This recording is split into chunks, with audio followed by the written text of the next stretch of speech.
La Rosa.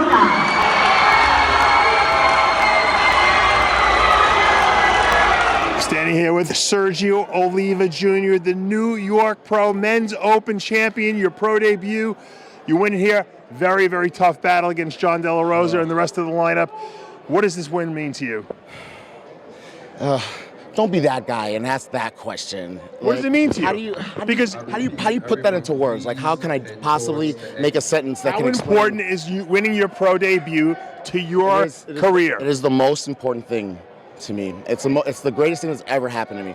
And only you know during this time of my life for this to happen is just. This saved my life, man. You got a lot going on. Tell everyone what you've been going through. I'm going through some drama. You know, it's the best thing about this is that off of that list, of everybody on that list, everybody came with sponsors, help. People have taking their weight off the machines for them. They don't have to even take the weight off the machines.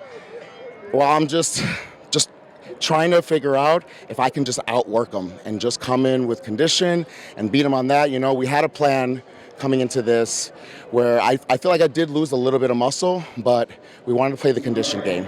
And that's what we bet on, and that's what we gambled on, and we bet right. I've said it a million times, conditioning wins shows, and if you weren't the most conditioned guy on stage here today, you probably wouldn't have gone home with the victory. But let's talk about some obstacles you've overcome. So Sergio, what I want to just go over is you've had a lot of hardship leading up into the show. Yeah, I mean, for sure. I mean, you had no sponsor. You basically were all alone because your wife got stuck in Australia from customs. Right. I mean, aside from Chris Aceto, who was there for you, really, I mean, you had no support. I mean, you really, literally, you had a one-way ticket to New York. You don't even have a return ticket home. No, I was making jokes that I'm gonna have to go in the street like Kai and do some street dancing to be able to afford a ticket back home. So you might be able to make some money too. I see the way you move on that stage. Thank God I don't have to get a Phantom of the Opera mask, so I'm okay with that. But you know what? I'll tell you the truth. If it wasn't for Sean Roden, I wouldn't be here. I mean, obviously, Chris is the reason why I'm here and I'm standing here and I'm the last person on stage. But to have been able to get this far, yeah, I mean, to have a mentor like Sean and see with me, like... You train with Sean? Yeah, training. I mean, the training, you know, if anything I learned out of this prep, the training is the easiest part. I feel like when you're amateur, you're like, pro is just, you know, a harder competition. It's just a different level of the gym part. And then you learn...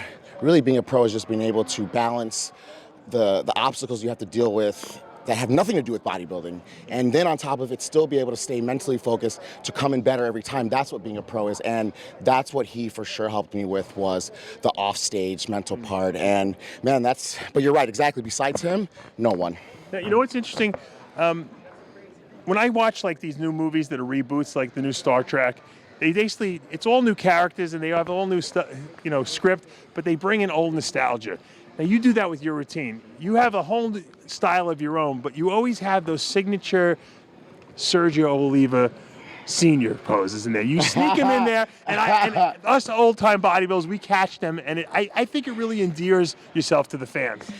I mean, for sure. I'm a huge historian of the sport, and if anything, I feel like I'm from the older generation, even though I'm competing in this generation. And man, you know what? It does bother me a lot that there's a lot of people in the sport that helped create this sport and even aren't going to be around for much longer, and some that have already passed and are missing, you know, because it's weird coming out here, the whole prep. Of course, I'm just me, I got to get better. And then once I got out here and I just got hit by all the history, you start to realize, like, just even me, even just competing is just living proof of all those things those people made, all those decisions and all those, obstacles that they went through so that way I can even be here. It's weird to look at things from an outside perspective. Like, some people saw me get raised up when I was a baby, you know, and right.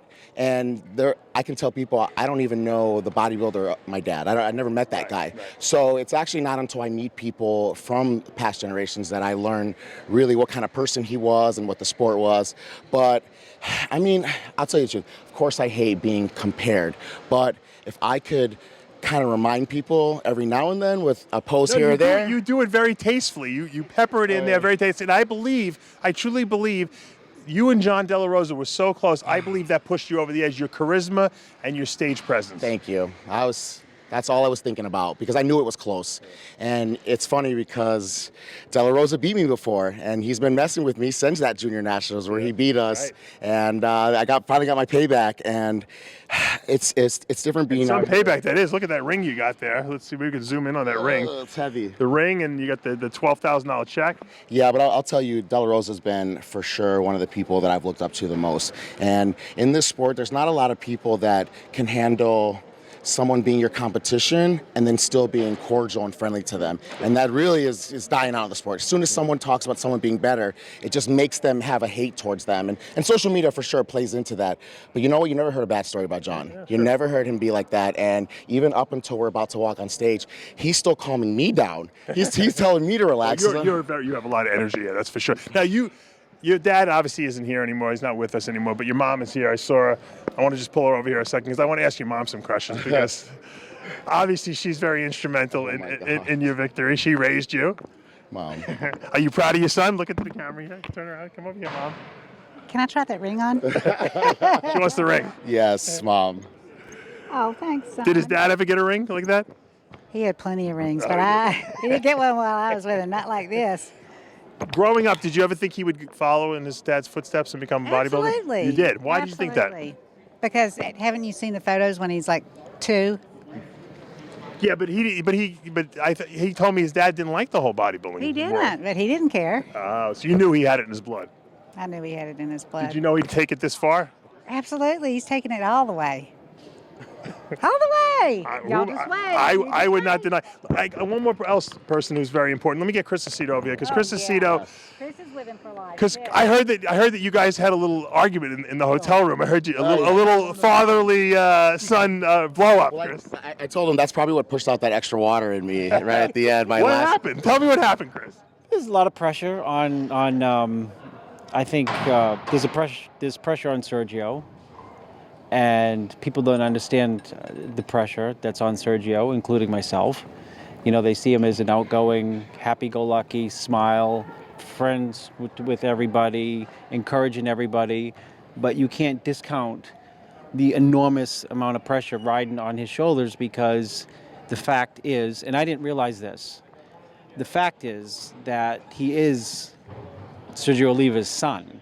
So that bar is set high, and if he didn't win the Nationals, people would laugh and say he's a failure and can't ever be successful on his own. And if he came in here and got waxed, they'd say, see, we told you so. And he had no ticket home. And he had no ticket He home. did, and I would've gotten him home. And I didn't know. We went out to Bev and Steve's gym, and I'm so oblivious to so many things. It took my 13-year-old to say, who follows bodybuilding, to say, that's Sergio Oliva's son. And he kind of put like pressure on me, right? And then people started telling me, 2 days before the show, make sure he's got to be like peeled. And then I'm like driving him crazy. You got to be peeled. And it just creates this like. Right. So how did you calm him down when he lost his mind?